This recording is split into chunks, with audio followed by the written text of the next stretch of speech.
has its heirlooms, but the royal family has over 1 million of them. Known as the Royal Collection, this artistic treasure trove holds everything from the crown jewels to royal portraits, precious ornaments and priceless sculptures.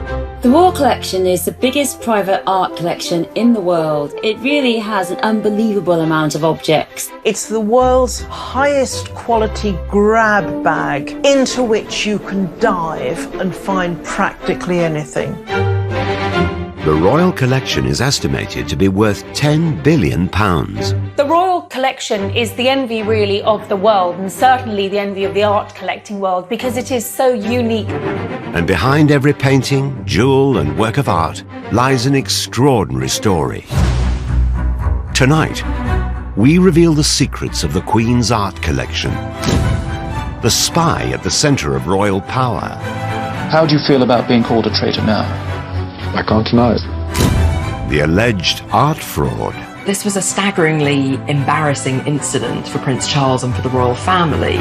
The art world is famously murky. The royal family are not immune from that side of the industry. The suspected jewel heist. This was one of the great jewellery heist mysteries of the 20th century. And the truth behind some of our most celebrated national events. It actually snapped on the morning of her wedding day. This is the secrets of the royal art treasures.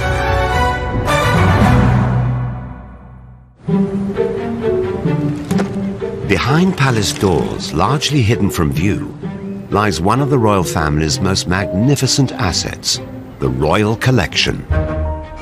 We often quantify the Queen's huge wealth in terms of palaces, but we mustn't forget the Royal Collection. There's 1 million objects, it's valued at 10 billion. The Royal Art Collection holds a vast range of items that includes much more than just paintings. The Royal Collection is one of the largest and most important collections of art in the world. Drawings, paintings, sculptures that form part of this collection, and they are spread around 13 different residences, including Buckingham Palace and Holyrood House at Edinburgh. With some 7,000 paintings, a vast number are royal portraits. And one face appears time and time again.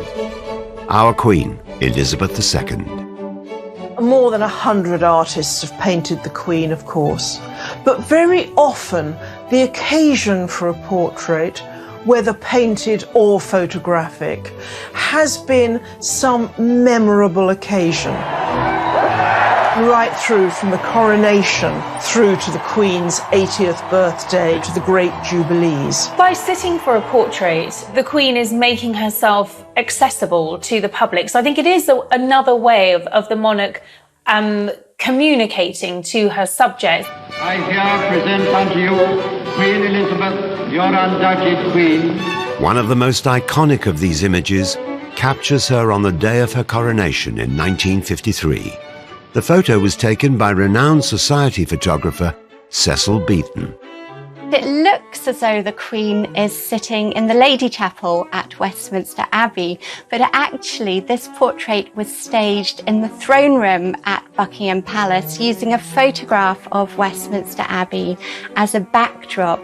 And that really underlines that element of theatre that is always part of royal portraiture and pageantry. It's this young, glamorous Queen in her full robes, but Cecil Beaton wrote about her purity of expression. When our Queen took the throne, the nation was recovering from the aftershocks of World War II. Rationing had only just ended, and the bitterness over the abdication crisis of 1936, when Elizabeth's uncle Edward VIII renounced the throne, was still very raw. I have found it impossible to carry the heavy burden of responsibility. The monarchy needed to project an image that spoke of a new start. Beaton really captures that sense of optimism for the future, I think.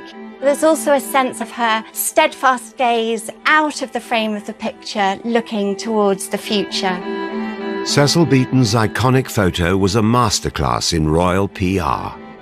The monarchy's power and majesty is reinforced in every detail of the photo. Everything about the picture is symbolic. She's wearing the imperial state crown. In her left hand, she holds the orb, and in her right hand, the scepter with the cross. She's sitting so poised and alert right at the center of the picture. And the way the robes fall around her, they create this very stable pyramid in the picture, suggesting perhaps the stability for the country of the arrival of this new monarch. An official painting or photo of the Queen has been added to the royal collection at regular points throughout her reign. Each one is a chance to mark the progression of her time on the throne. In amongst the formal portraits have been some surprising works. In 2012, the Queen bought 4 Andy Warhol prints of her own image for the royal collection. Well, the image of the Queen is probably one of the most powerful and instantly recognisable images in society. I mean, she is immediately familiar. Warhol's arrival at his London gallery is like a royal progress. Andy Warhol was a founding father of the pop art movement. He took images of the world's most famous faces and reproduced them over and over, as if they were more mass-produced commodities than works of art. His work is considered a comment on the nature of fame in the 20th century. Andy Warhol, he was the man who invented the saying, "We all have 15 minutes of fame." In the Queen's case, it's an awful lot more. And I think what he's trying to convey here is what happens when you repeat an image so many times, that the way the public engages with these famous figures is more with the trace of the person or the idea of what they represent rather than the real person underneath. Although it's not known how much the Queen paid for this item, other Andy Warhol prints of iconic celebrities have auctioned for over $80 million. While the Warhol portrait cemented the Queen's status as an icon, other portraits in the royal collection have been noticeably less glamorous. In 2000, she agreed to be painted by controversial artist Lucian Freud. Many people complained that it made her look lined, lumpy. It really isn't a flattering portrait. At the time of this portrait, Lucian Freud was the biggest name in British art. His pictures would sell for nearly £20 million. And by the time he died in 2011, he had accumulated the largest estate of any British artist, £96 million. Although the most successful artist in Britain, his portrait of the Queen met with controversy. I think it's fair to say that the portrait provoked mixed reactions when it was first unveiled. I think the Sun newspaper said that Lucian Freud should be sent to the Tower for painting this picture. The Queen's portraits in the royal collection are surprising insights into her personality. With works by both Lucian Freud and Andy Warhol, she's marking herself out as more modern than she's often thought to be.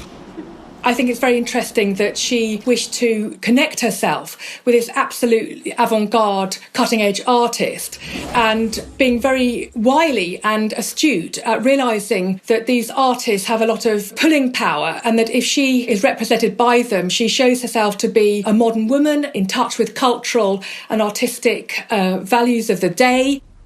By using portraits to communicate with her public, the Queen was continuing a tradition that goes back to Henry VIII. But it was not until Charles I started collecting art on a mass scale in the 17th century that the foundations of the royal collection were laid. The royal collection, as we know it, really kicked off with Charles I. He was like a little boy in a sweet shop. He began the royal collection on a staggeringly high level. Just as our own Queen has done throughout the 20th century, Charles I filled the royal collection with portraits that projected a positive image of himself to his subjects. Charles I found the perfect painter for his royal propaganda campaign, Dutch master Van Dyck. Charles appointed Anthony van Dyck as his court painter in 1632 because he realised that Van Dyck had the skills and sophistication to be able to strengthen Charles I's public image and to promote his royal authority. Charles I's reign would come to a bloody end with defeat to parliamentary forces in the English Civil War and his public beheading. But in 1633, the increasingly unpopular king wanted to persuade his subjects of his divine right to rule. Realizing the power of his image, he commissioned Van Dyck to paint one of the most striking works in the history of royal portraiture. It shows him on horseback coming through an archway, and it's a splendid symbol of royal portraiture at its most magnificent. The king himself was actually a small man, 5'4". He looks like a giant on the back of his steed. The way he controls the horse almost is an emblem of his own ability to hold the reins of power, that he is bestriding the British nation. He has the nation in his control. Once completed, Charles I found an imposing place in which to hang his new portrait. It was deliberately placed at the end of a gallery in St James's Palace, so that if we were a courtier or a visitor coming in, would be confronted with what looked like the king on horseback coming towards us.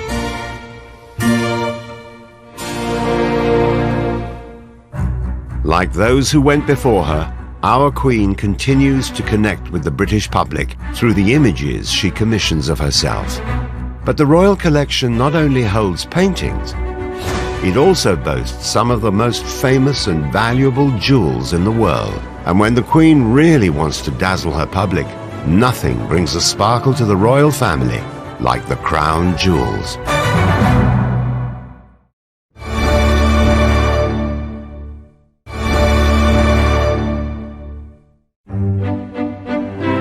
The Queen's artistic treasures, known as the Royal Collection, form the largest private art collection in the world. Many of these some 1 million items are publicly displayed at Buckingham Palace and galleries around the country. Yet the collection's most iconic items are kept deep inside the Tower of London. It is here that the Queen's most cherished artifacts are guarded, the crown jewels. The crown jewels must surely be among the most dramatic and visible signs we have of our history. For almost a millennium, the Tower of London has been considered the safest place. And really, where else would you keep this staggeringly valuable, staggeringly impressive collection? The crown jewels are the items used by the monarchy in sacred and historic ceremonies, most notably the coronation. The crown jewels really are the most powerful symbols of British monarchy. Often called the regalia, made up of entirely different objects. There's 143 of them, I believe. Crowns, sceptres, plates, spoons, trumpets, all of them are encrusted with these incredible stones. I mean, you never see such big diamonds and pearls and rubies. They almost look so big that you think they have to be fake, they're so huge. There are nearly 23,000 individual jewels embedded in the regalia of the crown jewels. Each one adds something different to the crown jewels, not only in terms of the value of the stones themselves, but the symbolism and the history and the culture of the jewels themselves. With some of the largest and most valuable stones in the world, debate rages over the value of these historic items. What is the value of the crown jewels? That is a very interesting concept. Do you value it on the commodity itself, or the addition of the cultural history? It's priceless. I mean, if you saw one of those jewels in the open market, you'd immediately know and you'd tell the Queen. But there's some estimation that they could be worth 5 billion. So that's an incredible sum. Every year, 2.5 million visitors see the crown jewels in one of the most heavily guarded locations in the capital, the Tower of London's Jewel House. The chances of stealing these are very slim indeed. There is around-the-clock protection operation that includes 22 guards, 100 security cameras and bomb-proof glass, which means you simply cannot get through to get those jewels. Of all the regalia on display, it is the crowns that generate the most fascination. The crown jewels has three main crowns: St Edward's crown, the Imperial State crown, and the Queen Mother's crown. And the two that our Queen wears are St Edward's crown and the Imperial State crown. The last and grandest symbol of all is the crown of St Edward. The St Edward's crown was used to crown the Queen in the historic coronation ceremony of 1953. So the St Edward's State crown has the arches. It is the heaviest. It weighs a whopping 2 kilograms. So when you're sitting there waiting to be crowned and 2 kilograms comes onto your head, it takes a lot of practice. In fact, the Queen practiced very diligently for her coronation, putting books on her head, really to practice what it would be like to carry 2 kilograms of jewels on there. Although St Edward's crown is the most symbolically important of the three in the royal collection, it doesn't hold the most valuable stones in the crown jewels. The St Edward's crown has 444 stones, but a lot of them are semi-precious, like aquamarine, and it doesn't have the gigantic diamond or a gigantic ruby that the Imperial State crown has, or even the Queen Consort's crown, the Queen Mother's crown. It can be had, we believe, for a bargain price of 32 million. Once the Queen's coronation ceremony was completed in Westminster Abbey, St Edward's crown was exchanged for the lighter but more valuable Imperial State crown. The Queen, now wearing the Imperial State crown, leaves the chapel to the strains of the national anthem. Which is probably the most instantly recognisable crown. It is the one that the Queen wears every year for the state opening of Parliament. My lords, pray be seated. It has some 2,868 diamonds and weighs over 1 kilo. And the Queen has said that you actually can't look down while you're wearing that crown because it is so heavy to wear. So when you see this thing actually moving, it's a shimmering mass of light with all of these major stones set within. The third crown in the royal collection is not actually worn by the Queen. Known as the Queen Mother's crown, it was made for Queen Elizabeth, consort of King George VI and mother to our current Queen. The Queen Mother wore it for the 1953 coronation. Since then, it's only been used in a royal ceremony once. When the Queen Mother died, it was placed on her coffin, and it won't be worn again until we have another Queen consort. And that will definitely be Princess Catherine, who will become Queen Catherine next to King William. And will it also be worn by Camilla? Will she be crowned with Charles? The current approach of the royal family is that she will not be Queen Consort, she will not be crowned, her title will be Princess Consort, but we shall see. The crowns may be the most symbolically important items in the royal collection, but it is the jewels encrusted on each one that really dazzle the crowds in the Tower of London. The royal family owns some of the most splendid, extraordinary and expensive jewels in the world. And those sparkling diamonds, one of which is worth £400 million on its own that sits in the sceptre, I think really represents the splendour and the glamour and the wealth of the royal family. Known as the Cullinan I, this stone is the largest clear-cut diamond in the world at 530 carats. The Cullinan I is a remarkable stone. It's almost flawless. It's a beautiful white transparent stone, pear-shaped. The Cullinan I still remains the most supreme white diamond in the world. The Cullinan I was cut from a vast stone found in South Africa in 1905.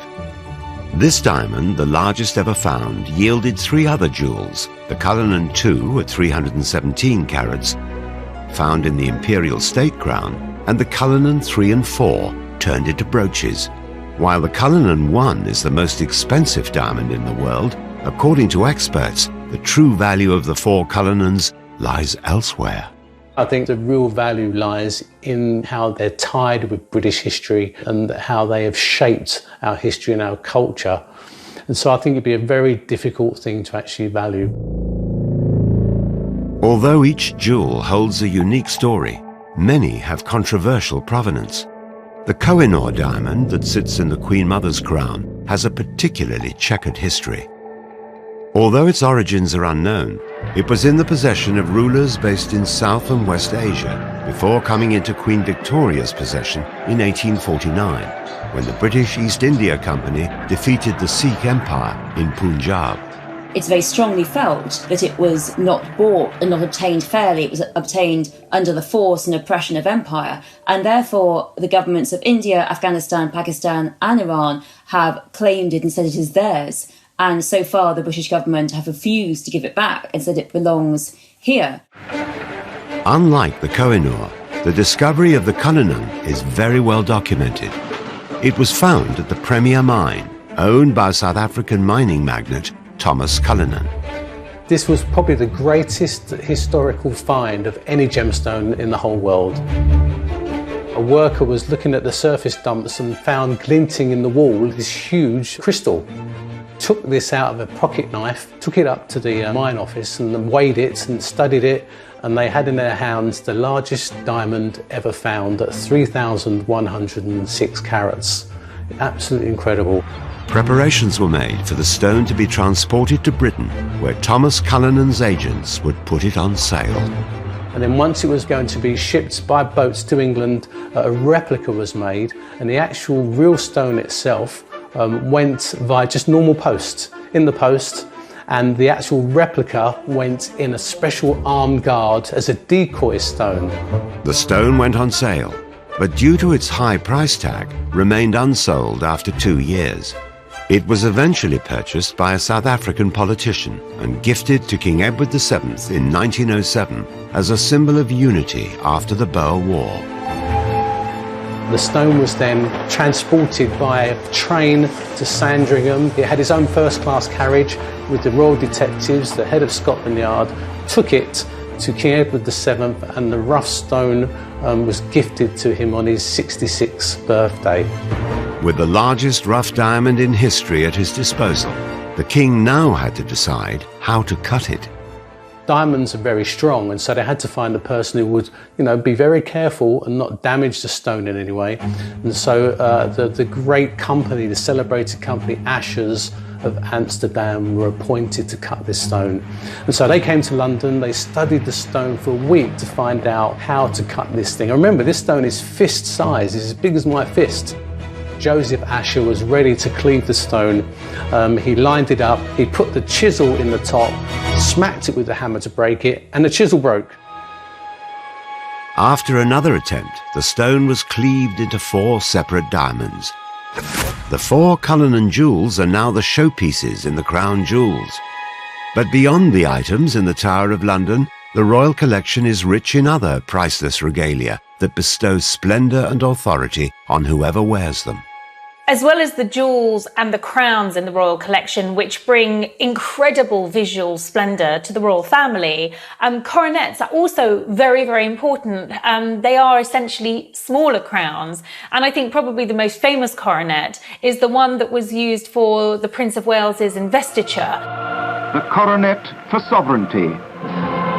Prince Charles's coronet took centre stage in his 1969 investiture ceremony.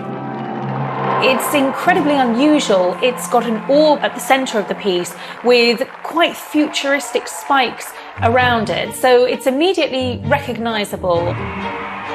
The Royal Collection provides the star items for any coronation or investiture.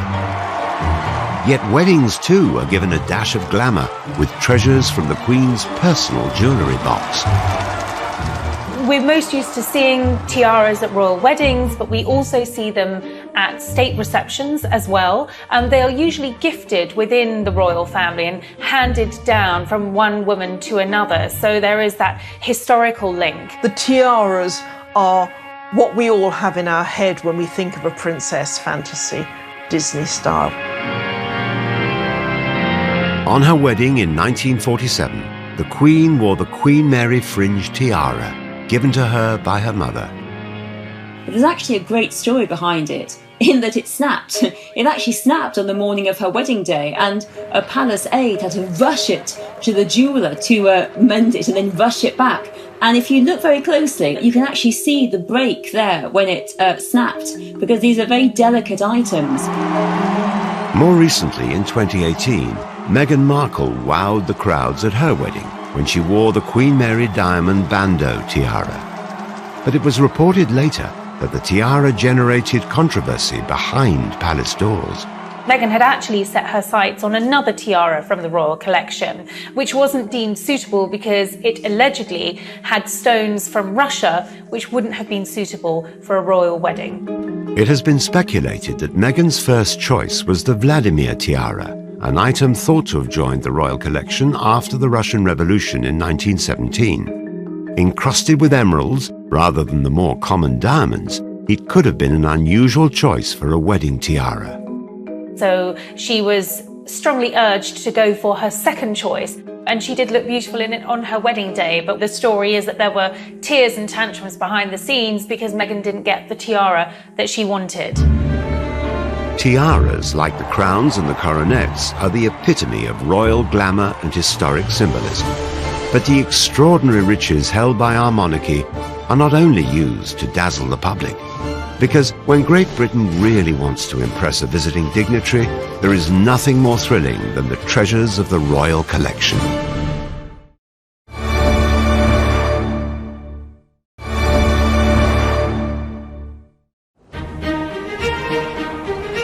The royal family's art treasures form an unparalleled collection of paintings, jewellery, tapestry and objects. And these treasures serve a purpose when the Queen holds a state visit.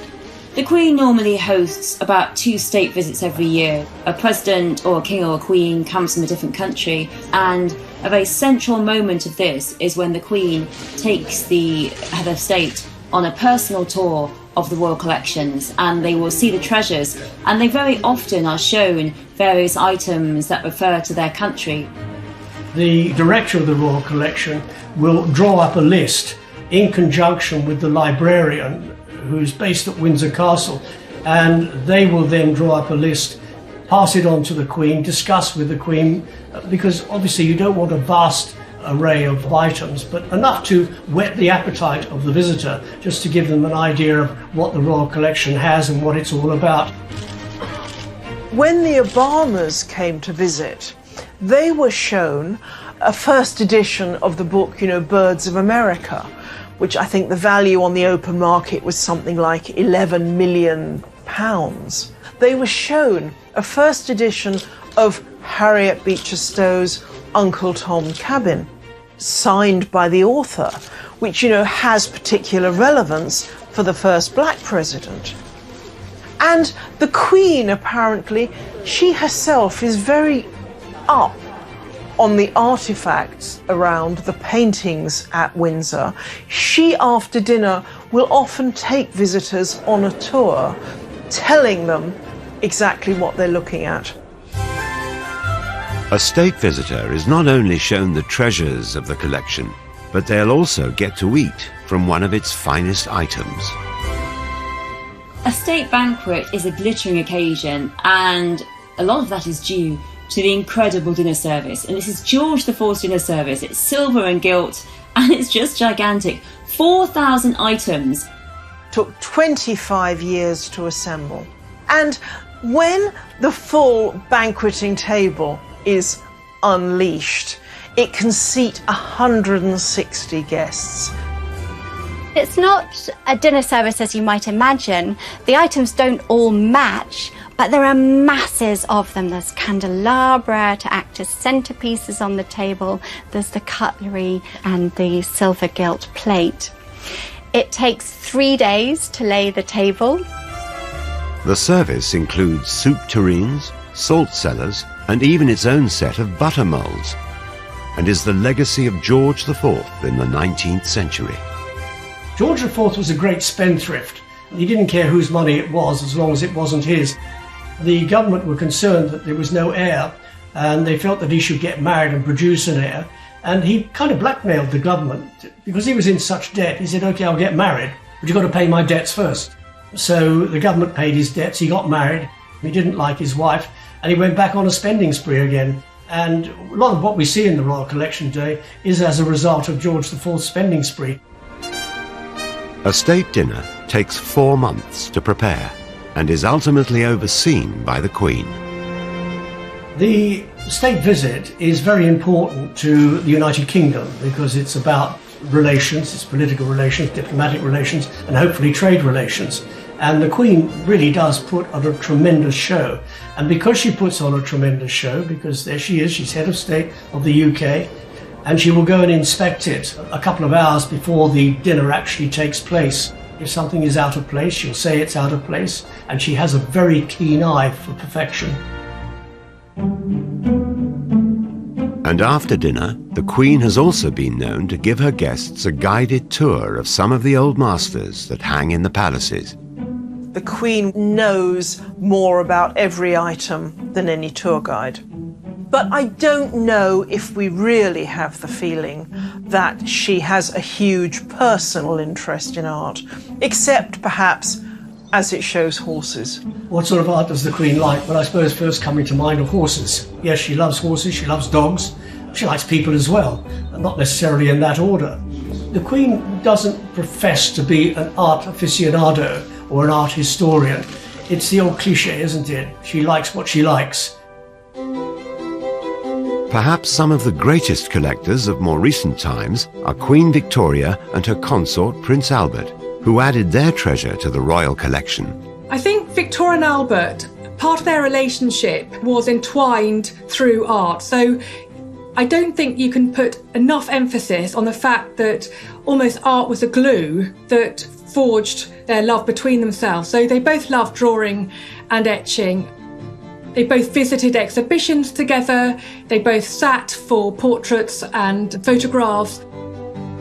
Queen Victoria and Prince Albert shared a great enthusiasm for art, and they would often exchange artistic gifts on occasions such as birthdays and Christmas. Prince Albert especially was very knowledgeable. We owe a lot to Prince Albert. One of Albert's big things was, education. His legacy, in a sense, is what's been called Albertopolis, the complex of museums in South Kensington, the Victoria and Albert Museum among them. So he really began putting things together so that the British people had a chance to see more of what the British monarchy were viewing every day. Victoria's choice of art at times reveals the passionate relationship that the couple enjoyed, such as Florinda by German painter Franz Xaver Winterhalter. This is a painting that Queen Victoria bought for Prince Albert's birthday in 1852. And if you think of our slightly buttoned up, straight-laced idea of Queen Victoria, this picture looks rather surprising. Queen Victoria is the monarch who famously, when she visited the V&A Museum, they had to go around and put fig leaves on all of the sculptures. And what you're looking at here is a picture based on a story of the Princess Florinda. And she's gone out to bathe in a pool close to her castle in Toledo with her maidens. And all of them are in varying degrees of undress. Now, what Florinda doesn't know is that the young Rodrigo is spying on her from behind the bushes. And the story is that Rodrigo fell in love with her so passionately. He then seduced her, which made her father, the Count, so angry that he actually went out and encouraged the Arab invasion of Spain. And during the battle, Rodrigo was killed. What I find very interesting is that this painting was chosen to hang in Osborne House, the most intimate of the royal residences, over their working desks where Victoria and Albert would do their paperwork. And so it was an image that they would both be enjoying on a daily basis. And I think being such an essential image of semi-clad women says quite a lot that they chose that in their private working space. we know that they had a very loving and close relationship. Queen Victoria can't have been a prude. She had 9 children with Albert.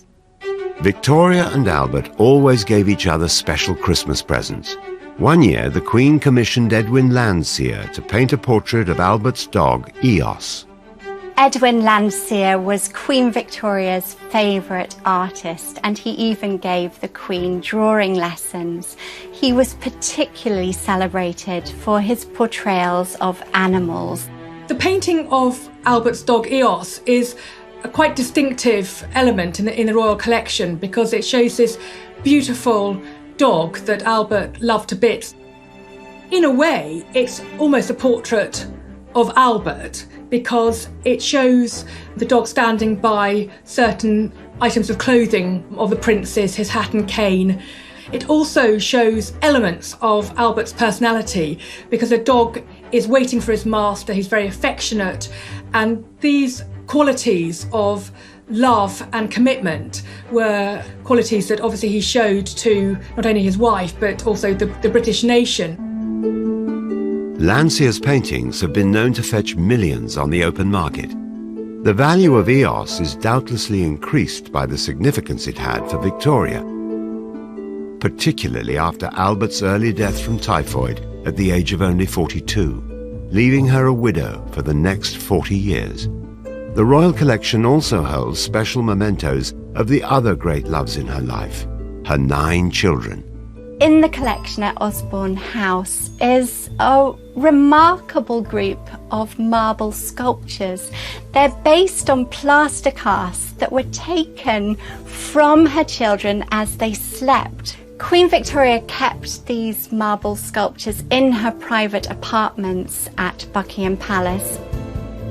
I think it tells us quite a lot about her love of her family and the fact that she wanted to project an image of a loving mother. Under Victoria and Albert, the Royal Archives also began to burgeon with a new form of art, photography. The Queen and her husband understood that the power of their image would be crucial to the success of Victoria's reign. And what Albert and Victoria did in particular was they presented themselves as the model family, as the perfect family, mother, father, children. But also, I think because of the Reform Act, because of the greater basis of middle-class power in terms of voting that was having power in the country, Victoria really is catering to a middle class, and that very much is presenting herself as quite an ordinary, humble-looking family. Like these portraits in which Albert and Victoria are just looking like they're chatting in Windsor Castle, in which Victoria looks like any Victorian mid-century housewife. She's got a very ordinary outfit on. They look like any ordinary couple, which was really quite revolutionary at the time. Every king normally has himself painted in bling or intimidating, and here's Victoria looking like anyone's next-door neighbour. Like Victoria before her, our current Queen is now the custodian of the Royal Art Collection, which has grown to become one of the largest in the world. But it is a collection that has not been without its scandal and betrayal. How do you feel about being called a traitor now? I can't deny it. And the family's treasures have also been a target for theft.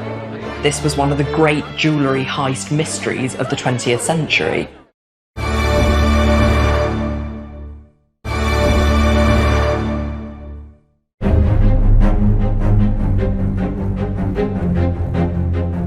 The Royal Collection is one of the largest art collections in the world, made up of an estimated 1 million objects.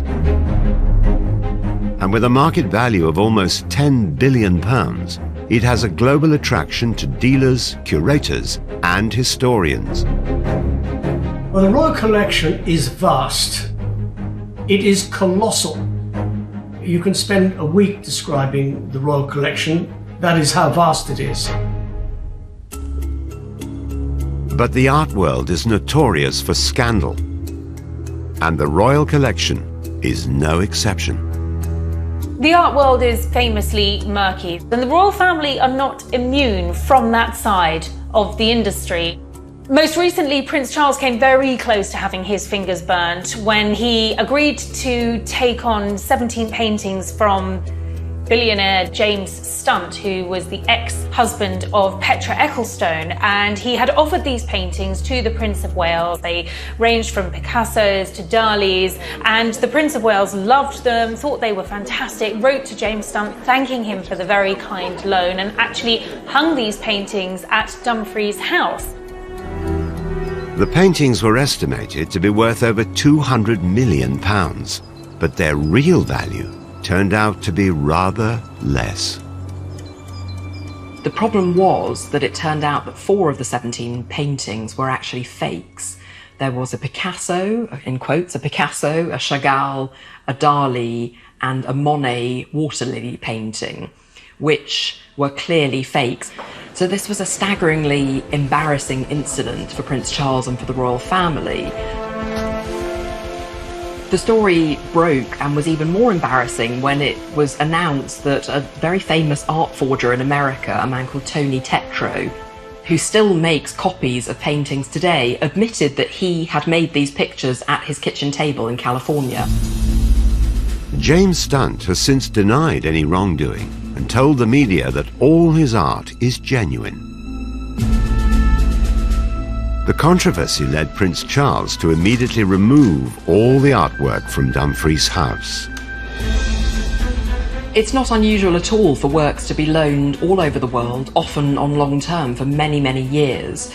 But I think when you insure 4 paintings like these, you've really got to know that you're dealing with the real thing and that the person who they've been loaned from is a reliable and safe pair of hands, a serious collector.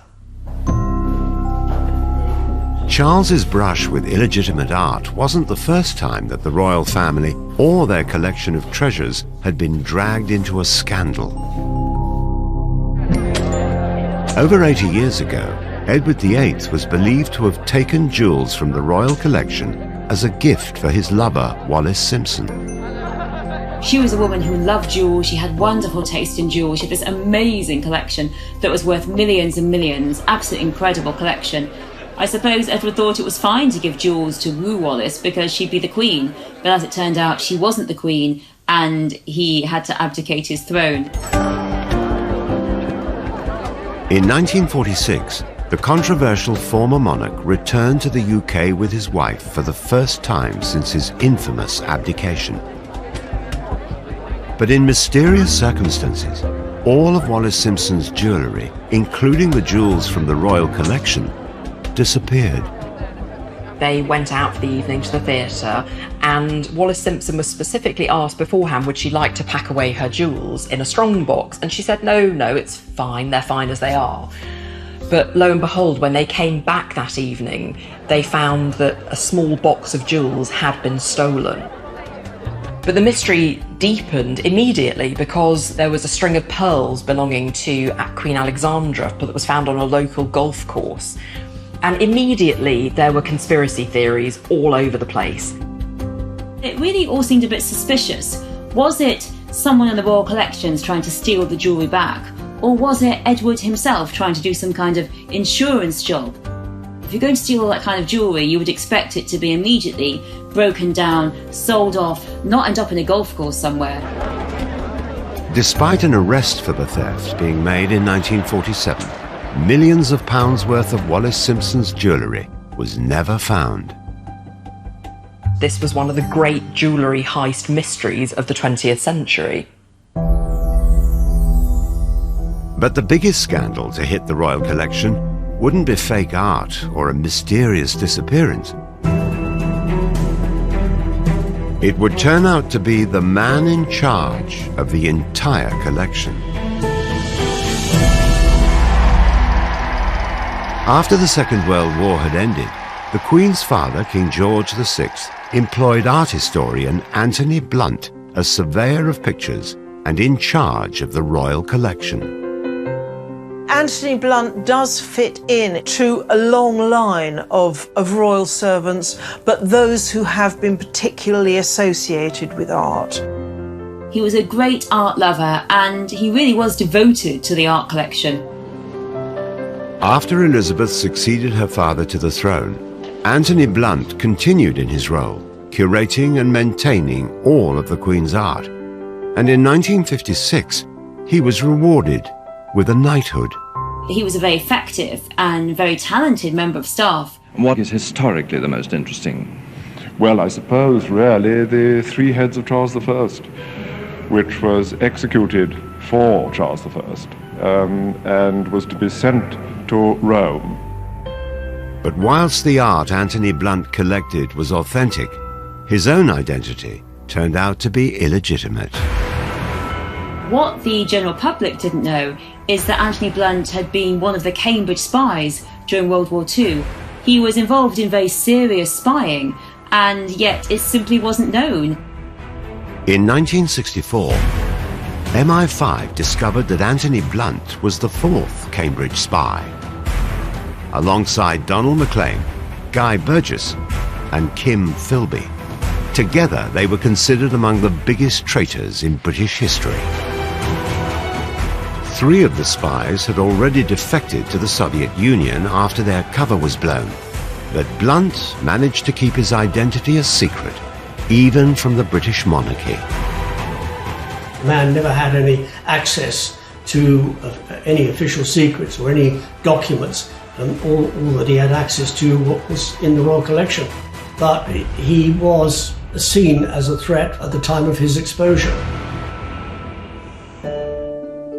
In return for a full confession, Anthony Blunt was granted immunity by MI5, and his espionage was kept secret from the public. He continued to work for the Queen as her surveyor of pictures until his retirement 10 years later. Amazingly, after this discovery, of which the Queen was told about, Anthony Blunt was allowed to continue working at Buckingham Palace and continued his relationship with the Queen, all the while knowing, both him and her, that it had been discovered that he was in fact a spy. Many spies were executed after the war, but Blunt certainly got away with it.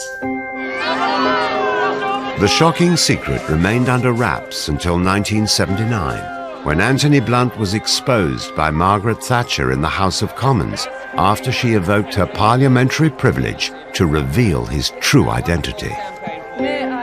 Parliamentary privilege means that a MP can say something in Parliament without being sued. Mrs. Thatcher actually said it, that Anthony Blunt had been a spy against the British interest, and therefore it was really strongly felt that he simply shouldn't have a knighthood. How are you feeling just a moment?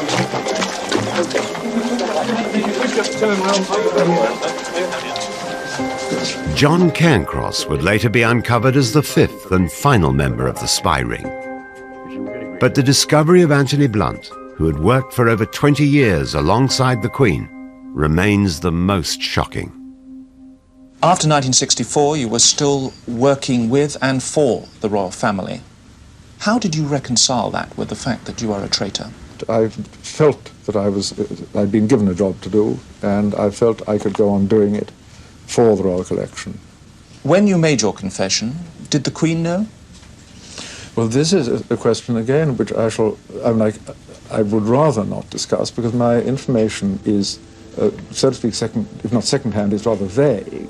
He lost his knighthood, and he lost his job, and he died a lonely, broken old man. How do you feel about being called a traitor now? I can't deny it.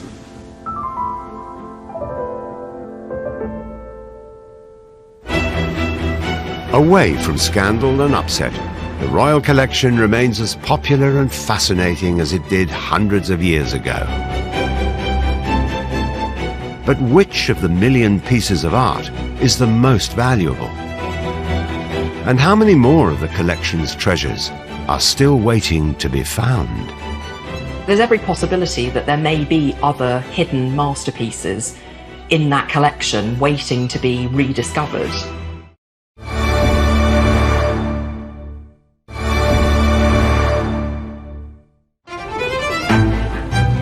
Hidden within the royal palaces are some of the most valuable and unusual pieces of art ever to have been made.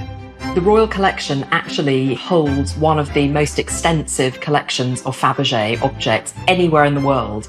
There are around 600 objects, And that ranges from the famous Faberge eggs through to flowers, commemorative plaques, jewellery, boxes. Some of these treasures, made by the jeweller Carl Faberge, were gifts that the Russian royal families would give each other for Easter. The enthusiasm for Faberge pieces was soon taken up by their British royal cousins. One of the starting points for the royal collection of Faberge was a commission made by Edward VII as a Christmas present for Alexandra sometime in the 1900s. And what it is a collection of carved hard stone figures of animals that were in the royal farm at Sandringham. Carved from all sorts of different stones, wonderfully skillful pieces of craftsmanship. Semi-precious stones themselves, but perhaps with little garnets or rubies inset for eyes and things like that. And they must have been a charming present to receive. But maybe the most iconic of the Queen's collection is this bejeweled mosaic Easter egg, a gift given by Nicholas II, the last Tsar of Russia, to his wife, the Tsarina. Inside are images of the Tsar's children. It's absolutely one of the masterpieces. Designed by a designer called Alma Pill, who had the idea for the egg when she saw her mother-in-law working on a piece of embroidery. And that's what the egg looks like. So it's a lattice work of platinum, and into that platinum are inset all these different precious and semi-precious stones, create this wonderful image of the egg. In 1917, the Tsars were deposed in a bloody revolution and murdered in a house in Siberia. The eggs are one of the most iconic items of their rule. This one was bought by Nicholas's cousin George V in 1933 for £250. Today, it's likely to be worth several million. And the Queen showed Kate her collection of Faberge eggs. The Duchess said they were amazing. Gosh, they're amazing. And are these kept all? They're just shut in a cupboard. Nobody can afford these things nowadays. I did have an opportunity of seeing a lot of the treasures in the royal collection up close, even to the point of actually holding a Faberge egg. I had to put gloves on to do it, but holding a Faberge egg was quite exciting. Never owned a piece like that, but holding it was quite special. Queen Mary was given the egg as a gift by her husband. Mary herself was an avid collector. Her great-grandson, Prince Charles, who is the Royal Collection's chairman, has also added to its treasures over the years. In 2015, he asked 12 artists to create portraits for some of the last D-Day veterans, a patronage that he took over from the Queen Mother. One of the artists that was commissioned was Ishbel Myerscough. So we were asked to do a painted sketch of our subjects, not finished, which is quite an odd commission to be given. So it wasn't a drawing and it wasn't a finished painting. It was a really unusual request. I think it was very clever because we weren't going to have long sittings with these men. Ishbel was invited to paint Raymond Titch Rayner, a member of the parachute regiment who'd fought at D-Day. He got shot and then travelled the 7 miles through the water to meet up with the rest of his battalion. He was an amazing man, actually. He was incredibly energetic and loved to tell me all about it. He never slumped. He kept telling me that this was a very important job and I had to do it very well because Prince Charles had asked me to do it. All the D-Day vets met at the Queen's Gallery to see their portraits unveiled for the first time. But sadly, Titch died before the exhibition opened and never saw Ishbel's work of him. Prince Charles spoke to me. He really liked the painting, and so we talked a lot about that. And we talked a lot about Titch and how sad it was that he wasn't there and the amazing things that he did. Ishbel's work is now a part of the illustrious Royal Collection. It's very exciting to be part of the Royal Collection. I grew up with my father telling me about the Holbein drawings and all the fantastic things that were in the collection, and if he were alive he'd be very excited to think that I had work in it. And I think it's very important that new work is commissioned, especially work like this, which it commemorates how the ordinary man can do something extraordinary. Titch's portrait has now joined over 7,000 paintings in the collection. which includes priceless Canalettos and one of the largest archives of Da Vinci drawings in the world. The collection is so huge that sometimes there are treasures buried within it which have remained hidden for centuries. For over 300 years, this image of the calling of Saints Peter and Andrew lay in a storeroom at Hampton Court Palace, until an Italian expert had a hunch that it might be the work of one of the world's most celebrated painters, Caravaggio. He was most famous for his use of this technique called chiaroscuro, which literally means light and dark. So very dramatic, theatrical effects of light, but also he was renowned because he used regular people who he met in the street in Rome for his sitters, and that was seen as completely irreligious and revolutionary. You know, here were saints and apostles and images of Jesus and the Madonna, but they were actually regular men and women just picked off the street with their rough, interesting, asymmetric faces. So that was seen as incredibly daring. The art conservation team decided to discover if the hunch was right. Could the Queen's picture be a lost Caravaggio? Conservators peeled off layers of dirt and dust. They corrected things that had been badly restored in the past. And in doing so, at the end of 2006, there was this amazing announcement. This actually is the real lost Caravaggio.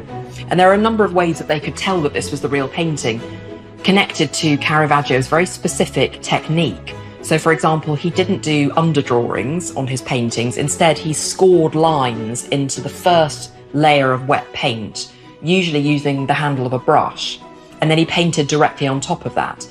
And they found that technique as they did the X-rays and they did the conservation work on this painting. This work is now one of the most treasured in the Queen's collection, with some estimates valuing the painting at £50 million. And I think it's extraordinary to think that such an unrecognised masterpiece could have been sitting in the royal collections. But of course the collection is vast. It has over 1 million objects, which includes, in the painting collection alone, over 7,000 paintings. So there's every possibility that there may be other hidden masterpieces in that collection waiting to be rediscovered. The Royal Art Collection continues to grow and is seen by millions of people each year. But how much of it was lost when tragedy struck in 1992? I had a phone call from a radio station in Berkshire saying, "Can you tell me about the fire?" And I was quite surprised. I said, "What fire?" I said, "Oh, there's a fire at Windsor Castle." The Queen was extremely upset. And who really owns the magnificent collection of masterpieces? The monarch or us?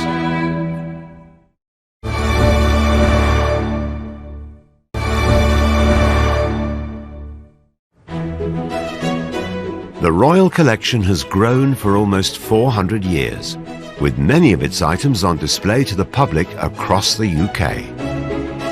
It is part of the national heritage that we have this collection, that we are lucky to have this collection and lucky that we are able to show this collection to millions of people every year. But much of the art remains private and for royal eyes only. So who really owns this magnificent collection? We've got to make very clear that the Queen does not own the Royal Collection. She is its custodian. She owns it as Queen, as sovereign, but she doesn't own it personally. These are all silk ties from Shane Connolly. Yes. It is the nation's collection of art. She is the caretaker, if you want, of the collection. She holds it in trust for the nation.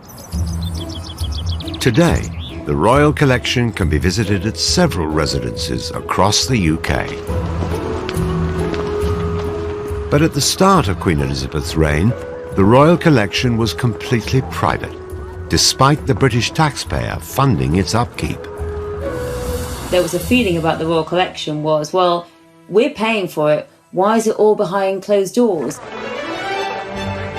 In 1962, the Queen attempted to address the issue by opening the Queen's Gallery, allowing the public to see items from the Royal Collection for the very first time. The gallery was, once upon a time, the Queen's Chapel, private chapel at Buckingham Palace, but it got bombed during the war. And there wasn't really a need for a private chapel at the palace anymore. And it was Prince Philip who came up with the idea, well, why don't we create a gallery? In what used to be the chapel of Buckingham Palace, a new art gallery presents a wonderful opportunity for the public to see some of the treasures owned by the Queen.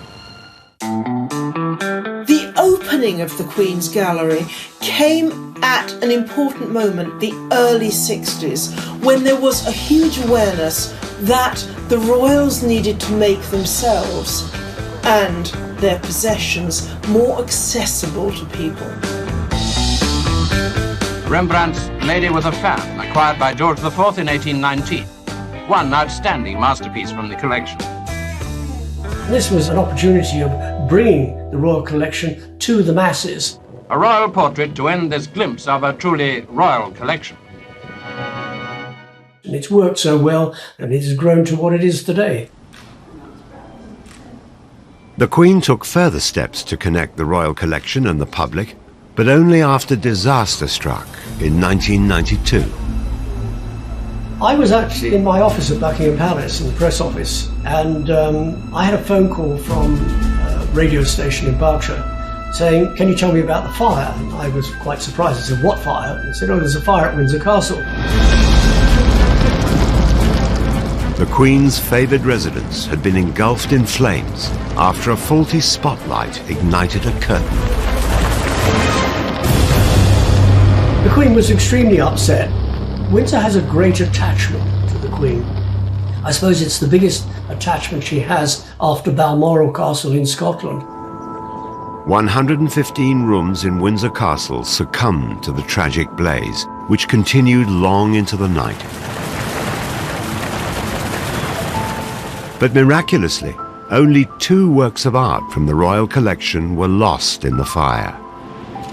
But the impact of the fire on the royal collection, fortunately, was quite minimal. But the monarchy was really under the cosh because nobody knew how this was going to be paid for. In order to fund Windsor Castle's £62 million restoration, the Queen decided to open up several state rooms within Buckingham Palace to the public. And within a week, bookings for the next 3 years were sold out. Changing the guard at Buckingham Palace, always popular with tourists, but from tomorrow nearly 500,000 people will have the chance to see inside. The Queen also established the Royal Collection Trust, a charity that would ensure the upkeep of all the royal art. For just 2 months and £8, 18 state rooms are on show. The trust would be funded by the cost of admission, as well as the odd bit of memorabilia. We also have got a terrific range of merchandise. It's so good. Look at this tie. Now that is part of this year's merchandise. After Windsor Castle's restoration was complete in 1997, more royal residences opened to the public. Have a lovely day. Thank you. Just go to the middle doors, please. Thank you very much. And last year, almost 8 million people saw items from the royal collection. But debate continues as to whether the public should have more say in what is included in the lineup.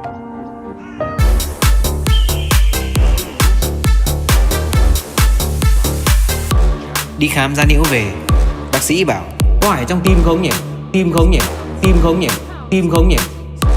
Đi khám da liễu về, bác sĩ bảo có phải trong tim không nhỉ? Tim không nhỉ? Tim không nhỉ? Tim không nhỉ? Đi khám da liễu về, bác sĩ bảo có phải trong tim không nhỉ? Tim không nhỉ?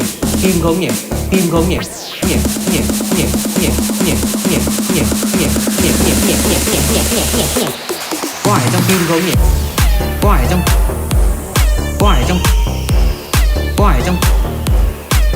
trong tim không nhỉ? Có phải trong